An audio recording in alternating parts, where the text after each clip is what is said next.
Say it with me, dudes, gals, and NB pals. Fighting games are hard. I've been playing fighting games on a casual level for years and years, with the general acceptance that I'd never be good enough to play them at a high level. Until this year, when I picked up Guilty Gear Strive, and more than ever before, I felt a drive to finally wrap my head around this genre, and boy have I invested the time. Hours spent practicing inputs and combos, reading Dustloop, and watching fighting game YouTubers talk about the genre. Shout out to Gecko Squirrel, he's really entertaining, and his videos have been a huge help in helping me to learn to play these games. Yeah, generally it's all been a real learning experience. And while my skill in Strive specifically has seen a massive glow up, the moment I try and translate that skill to a different game, I usually get dunked in 3 seconds, so it's safe to say I still have my ways to go. But the one thing that everyone dreads when learning fighting games tends to be the motion inputs. A sequence of directions one has to input on their D-pad or stick before they can press the attack button to use their special moves. These inputs and your ability to figure them out can be the difference between loving and hating the fighting genre of gaming, and admittedly, a lot of fighting games make them incredibly hard to read. I mean, come on, that totally looks like it's asking me to press punch 3 times consecutively. How was I supposed to know it meant press all 3 punch buttons at once? But honestly, I think when it came to learning this genre, motion inputs were one of the things I actually had the least amount of trouble getting used to. Fireball inputs were always pretty simple for me. They were the one kind of input I could pull off fairly easily, even as a wee little scrub. Dragon Punch had me tripped for a bit, but once you figure out the trick, they become absolutely piss very quick. Double Fireball? Easy. Half Circles? Okay, I actually struggled with these ones for quite a while, but I got used to them eventually, so hey. Honestly, if you want my opinion, learning motion inputs is a matter of practice and muscle memory. Keep practicing inputs until you can do them at least semi-consistently and you've pretty much broken through. Personally, I'd argue that motion inputs are no steeper barrier in entry than learning to aim properly in a shooter or learning every known slur in the English languages to a MOBA. And take it from me, I'm an absolute, complete, utter cheeks at shooters because I can't aim to save my life. With the way my reticle is always just a little too high or low, and the way my hand starts shaking from stress when a firefight, I know how it feels to struggle with what seems to be a basic necessity in a game genre. I literally always end up using shotguns or SMGs in shooters due to how little aiming they actually require. But I digress. I think motion inputs are very rewarding once you get used to them. There's nothing quite as zen-like as landing that big juicy half circle or double fireball finisher move to end off a big combo. So where did motion inputs actually come from? I did a tiny bit of research into this and couldn't really find anything, but I think there's one main reason. There just ain't enough buttons on a controller, baby. A controller only has so many buttons, and you can't tie a character's entire moveset to just a few of them, so these motion inputs are ways to make the flashier moves fit on the controller, and also makes them an interesting challenge for the player to input. Some games would go on to invent new solutions to this beyond motion inputs, such as Nintendo's Super Smash Bros. Having a dedicated special move button that has different moves based on what direction you're pressing when you press it, which would become the standard for the platform fighter genre for years.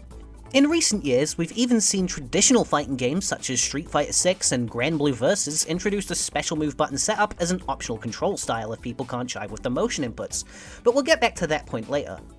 But anyway, I personally like to think that the inspiration for motion inputs maybe originates in real-world martial arts. Now, I know that sounds absolutely ridiculous, but please, hear me out for a minute.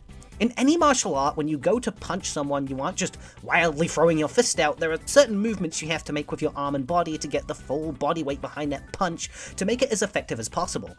And teachers of martial arts will pay close attention to make sure their students are getting these subtle movements right and committing them to their muscle memory. The same goes for anything you learn in martial arts, such as kicks, blocks, and even the way you generally move during a fight.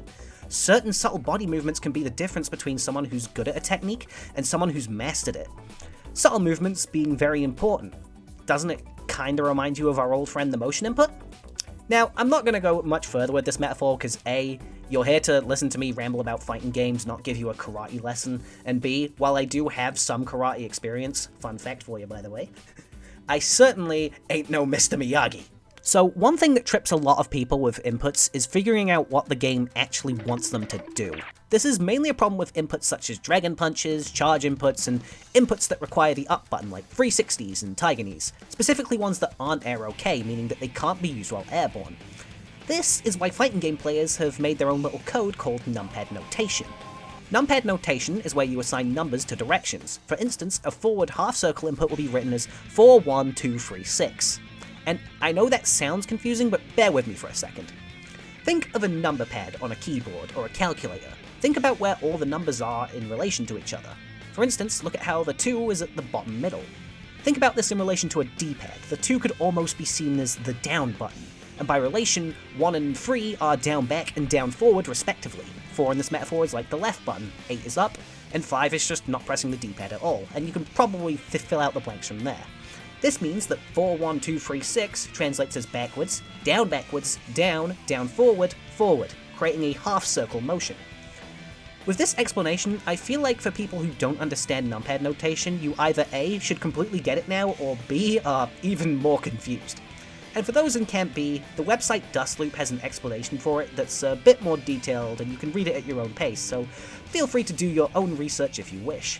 Numpad notation, and if you learn it, can be a helpful way to memorize what buttons to press for an input to work, and can be a powerful tool. In conversation, I generally prefer to use the input nicknames like Fireball, Dragon Punch, etc., but I still get a lot of mileage out of numpad notation. But what if you're just not interested in motion inputs at all, but are still intrigued by fighting games?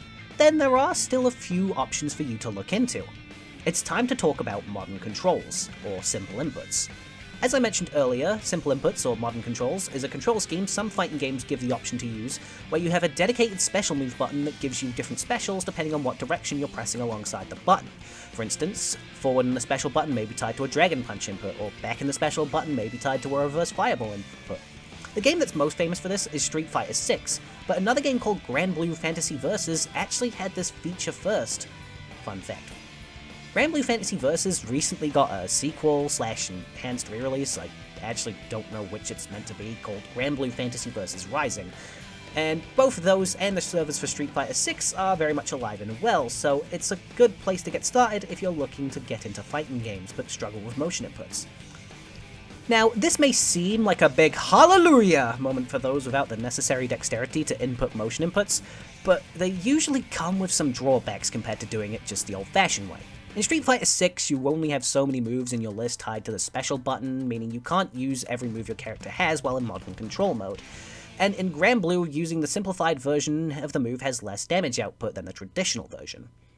The other common mistake is believing that simple inputs would be sort of a wonder cure that will make you be able to go toe-to-toe with the veterans of the genre, cause, no.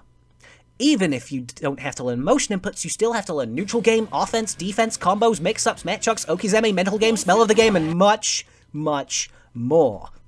So I believe that modern controls are more so training wheels than an outright replacement, allowing you to jump into some matches and learn things you can only really learn in a real match. This way you can still hop online and have fun while labbing inputs and combos to practice. That being said, I am aware some Street Fighter pros have been running the modern controls, so hey, don't take my word as objective fact. Generally in the FGC, modern controls are a touchy subject right now, though. Some people are all for the change, while some insist, "You dare bring these baby mode controls into my distinguished gentleman's sport? No, no, no, no! You see, if you are not willing to learn motion inputs, you do not deserve to play! I mastered motion controls when you were but a wee child! I mastered 360 inputs before you learnt basic maths! I was practicing motion inputs on my joystick to Dizzy in the Guilty Gear XX days, you Philistine!" Okay, maybe not quite that far, but my point being, generally, I'm personally all for more games having a modern control scheme.